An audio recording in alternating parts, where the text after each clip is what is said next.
Assalamualaikum warahmatullahi wabarakatuh. Saya Yunifi Sari. Di sini saya akan memaparkan materi mengenai model pembelajaran PQ4R.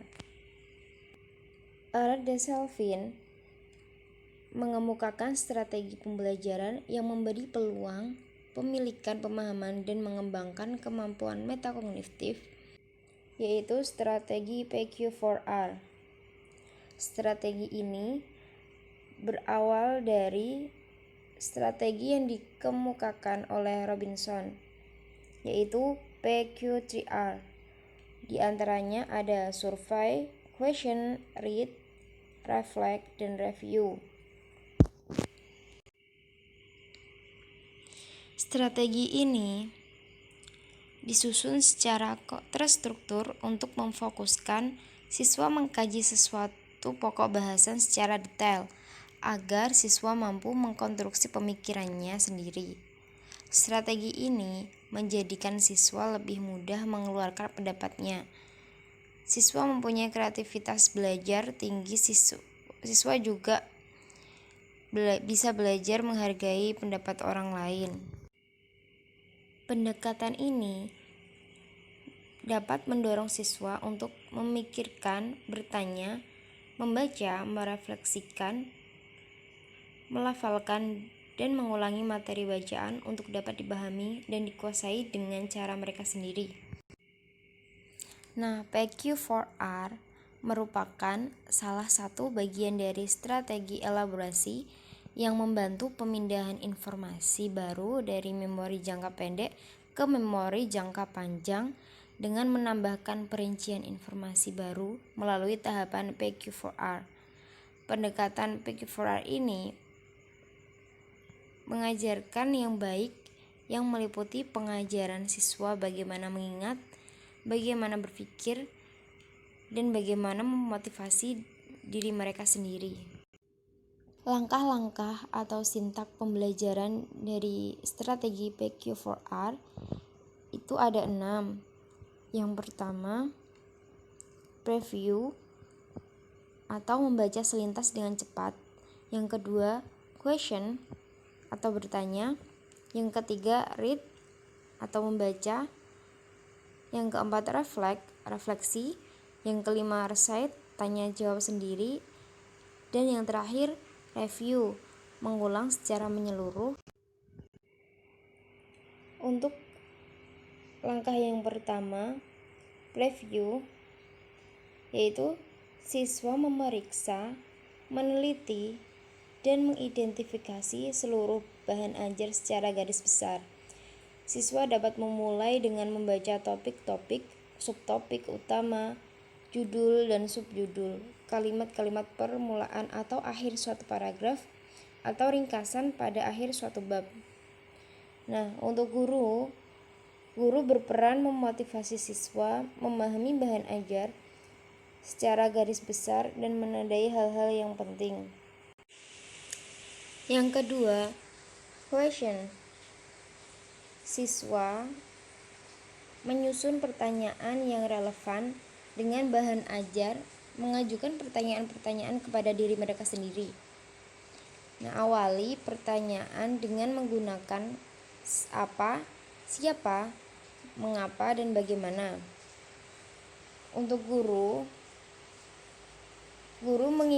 mengingatkan siswa supaya pertanyaannya jelas dan singkat sesuai dengan bagian yang sudah ditandai pada langkah yang pertama tadi.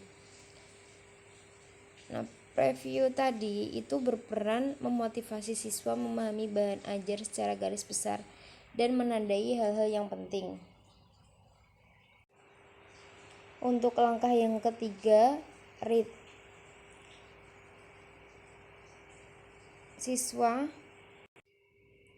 membaca materi bacaan dan tidak diperkenankan membuat catatan-catatan panjang. Dan juga siswa mencoba menjawab pertanyaan-pertanyaan yang tadi diajukan. Guru itu mendorong atau memotivasi siswa membaca bahan ajar lebih dalam untuk mencari jawaban atas pertanyaan yang sudah disusunnya tadi. Yang keempat itu refleks. Siswa berlatih memikirkan contoh yang relevan dengan bahan ajar yang dipelajarinya. Guru memberi contoh, mengelaborasi, dan membuat hubungan antara materi yang mereka pelajari dengan yang sudah diketahui lebih dahulu. Untuk langkah yang kelima, recite. Siswa mencoba memahami jawaban yang telah ditemukan. Sedangkan guru pada tahapan ini meminta siswa mengulangi jawaban yang sudah disusunnya dengan baik. Untuk tahapan yang terakhir, review. Siswa meninjau ulang seluruh jawaban dan seluruh kegiatan sebelumnya secara teliti. Strategi PQ4R terdapat beberapa kelebihan, yaitu yang pertama, PQ4R tepat digunakan dalam pengajaran pengetahuan yang bersifat deklaratif berupa konsep-konsep, definisi, kaidah-kaidah, dan pengetahuan penerapan dalam kehidupan sehari-hari. Kelebihan yang kedua, PQ4R dapat mengaktifkan pengetahuan awal siswa dan mengawali proses pembuatan hubungan antara informasi yang baru saja didapat dengan digabungkan dengan informasi yang telah diketahui sebelumnya. Yang ketiga, PQ4R membantu siswa yang daya ingatnya lemah untuk memudahkan mereka menghafal konsep-konsep pengajaran. Kelebihan yang keempat, dapat memotivasi siswa untuk belajar secara mandiri dan berpikir kritis. Yang kelima, dapat membantu siswa dalam meningkatkan keterampilan proses bertanya dan mengomunikasikan pengetahuan yang telah mereka dapatkan. Di samping kelebihan,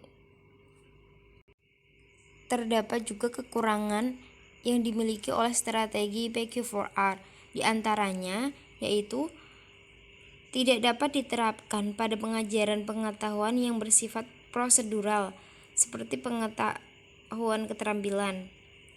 Yang kedua, sangat sulit dilaksanakan jika sarana seperti buku atau buku paket tidak tersedia di sekolah. Yang ketiga, pengetahuan siswa menjadi terbatas hanya pada materi yang mereka baca saja. Yang keempat, strategi ini memerlukan waktu yang sangat panjang, jadinya tidak efektif. Yang kelima, tidak efektif dilaksanakan pada kelas yang jumlahnya terlalu besar karena guru tidak bisa membimbing secara maksimal. Demikian penjelasan dari materi PQ4R. Kurang lebihnya mohon maaf. Wassalamualaikum warahmatullahi wabarakatuh.